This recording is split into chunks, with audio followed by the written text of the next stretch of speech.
नमस्कार, मैं हूं भुवन चंद्र जोशी। आप देख रहे हैं देवभूमि उजाला। दिल्ली के अंदर सिर्फ और सिर्फ 20 मिनट की बारिश ने दिल्ली को दहला दिया। दिल्ली के अंदर आज ऐसा लगा सिर्फ 20 मिनट की बारिश के बाद दिल्ली जलमग्न होगी। ऐसा लगा कि पूरी जो रोड थी, जो दिल्ली की पूरी सड़कें थी, सड़कें जो है नदियों में तब्दील हो गई। ऐसा लग रहा था लोगों ने अपनी कार, बाइक और व्हीकल्स को साइड कर अपनी जान बचाने में ही मुनासिर समझा। यह क्षेत्र है दिल्ली का। इस वीडियो को आप ध्यान से सुने। दिल्ली के अंदर दरअसल दो सरकारें काम करती है, एक दिल्ली सरकार और दूसरी MCD।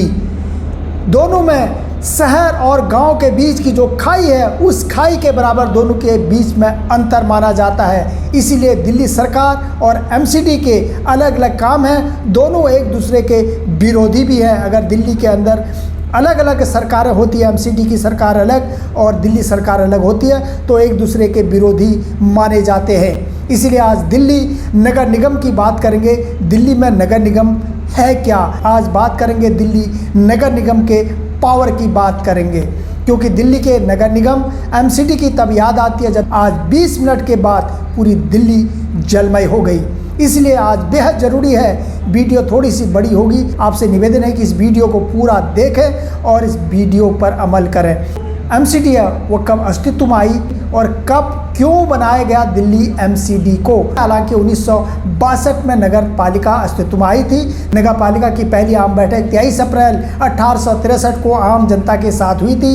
हालांकि स्वतंत्रता भारत में भारतीय संसद के अधिनियम में पारित किया गया था। MCD के आधिकारिक तौर पर 17 अप्रैल 1958 को स्थापित किया गया था। 1866 से 2009 के बीच में चांदनी चौक और दिल्ली के टाउन हॉल MCD की सीट थी। इसका कार्यालय मिंटू रोड पर नए MCD के सिविक में सेंटर में स्थानांतरित कर दिया गया। आमतौर पर गांव को पंचायतों के साथ विकसित किया जाना, लेकिन MCD इस मामले में अद्वितीय है। इसके अलावा विकास में कई गांवों को शामिल किया गया था। 1971 में सबसे पहले संयुक्त जल सीवरेज बोर्ड, दिल्ली राज्य बिजली बोर्ड और दिल्ली सड़क परिवहन भी MCD के हिस्से में ही आता था, लेकिन नवंबर 1971 के बाद दिल्ली में परिवहन संस्थान में MCD से अलग कर दिया गया था और एक सड़क परिवहन नगर निगम का गठन किया गया। मार्च 2022 में दिल्ली नगर निगम को संशोधित करने के लिए लोकसभा में एक ध्वनिमत से इसको पारित किया गया था और इसमें विपक्षी सदस्यों को द्वारा पेश किए गए विभिन्न संशोधनों को खारिज कर दिया गया था। विधेयक राष्ट्रीय राजधानी क्षेत्र में 3 नगर निगमों को फिर से जोड़ना चाहता था। विपक्षी दल इसके खिलाफ थे।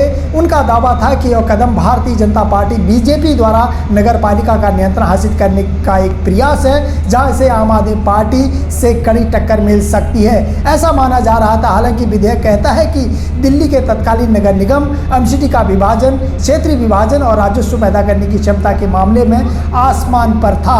MCD को 3 भागों में बंटवाना क्या सही था? कब इसका बंटवारा हुआ 3 भागों में? 1957 में संसद द्वारा दिल्ली नगर निगम MCD अधिनियम में पारित होने के बाद 7 अप्रैल 1958 को दिल्ली नगर निगम MCD का गठन किया गया था और स्वायत्तता निकाय का गठन शहरी और विकास क्षेत्रों में इसे रहने वाले लोगों को नागरिक सेवाएं प्रदान करने के लिए किया गया था। राष्ट्रीय राजधानी क्षेत्र में 50 से अधिक वर्षों के बाद इसे 2012 में 3 निगमों में बांटा गया था, 3 भागों में बांटा गया था और 272 वार्ड में अब हो गए 250, सिर्फ 250। MCD के इस कार्यों का आकार बदल दिया गया ताकि इनकी संख्या 272 से 250 तक लाई जा सके। आयोग ने 70 विधानसभा क्षेत्र में से 22 के भूगोल को बदल दिया। प्रत्येक में 1 वार्ड कम कर दिया गया। शेष 48 को छुआ तक नहीं और अधिक संख्या में वार्डों वाले विधानसभा क्षेत्रों को मूल रूप से आकार के मामले में समानता प्राप्त करने के लिए चुना गया। पहले उत्तरी और दक्षिणी नगर निगम में 104 पार्षद सीटों की संख्या थी और वहीं पूर्वी दिल्ली में 64 सीटें थी, लेकिन परिसीन के बाद भी सीटों की संख्या घट गई। दिल्ली कैंट और दिल्ली विधानसभा MCD से बाहर है, इसलिए इन दोनों सीटों का नगर निगम के चुनाव में कोई मतलब नहीं है।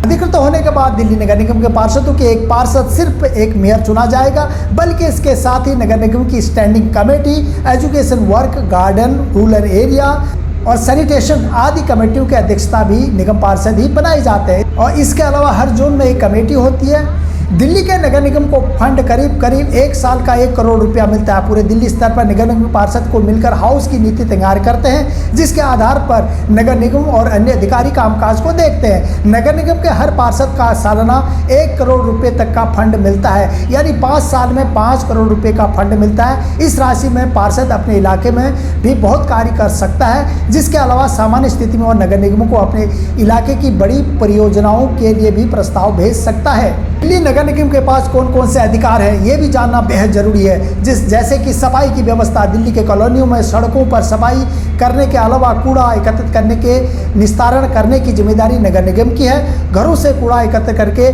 धवाल तक ले जाना और फिर निरस्त की व्यवस्था को करने का कार्य निगम पार्षद का ही होता है। स्कूल, अस्पताल और डिस्पेंसरी, निगम के प्राइमरी शिक्षा के लिए स्कूल भी हैं, हेल्थ के लिए डिस्पेंसरी और अस्पताल भी हैं। अस्पतालों की संख्या सीमित है, लेकिन इसकी भी अहम भूमिका है। सड़कों का रखरखाव, शीला दीक्षित के कार्यकाल के दौरान दिल्ली सरकार ने 60 मीटर से बड़ी सड़कों के रखरखाव की जिम्मेदारी नगर निगम से लेकर PWD तक को दे दी थी। कि इसके बावजूद भी अपने नगर निगम के पास 32,000 किलोमीटर से अधिक छोटी सड़कें, गलियां हैं। इसके अलावा हजारों की संख्या में पार्क हैं, जिनकी देखभाल नगर निगम करता है। दिल्ली में नगर निगम टैक्स कहां से वसूलता है?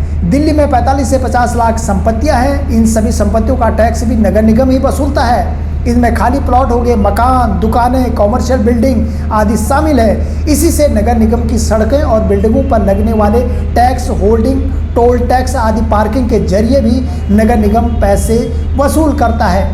निगम पार्षद की बड़ी पावर होती है, अगर करना चाहे बहुत कुछ कर सकता है। वीडियो आपको कैसी लगती है?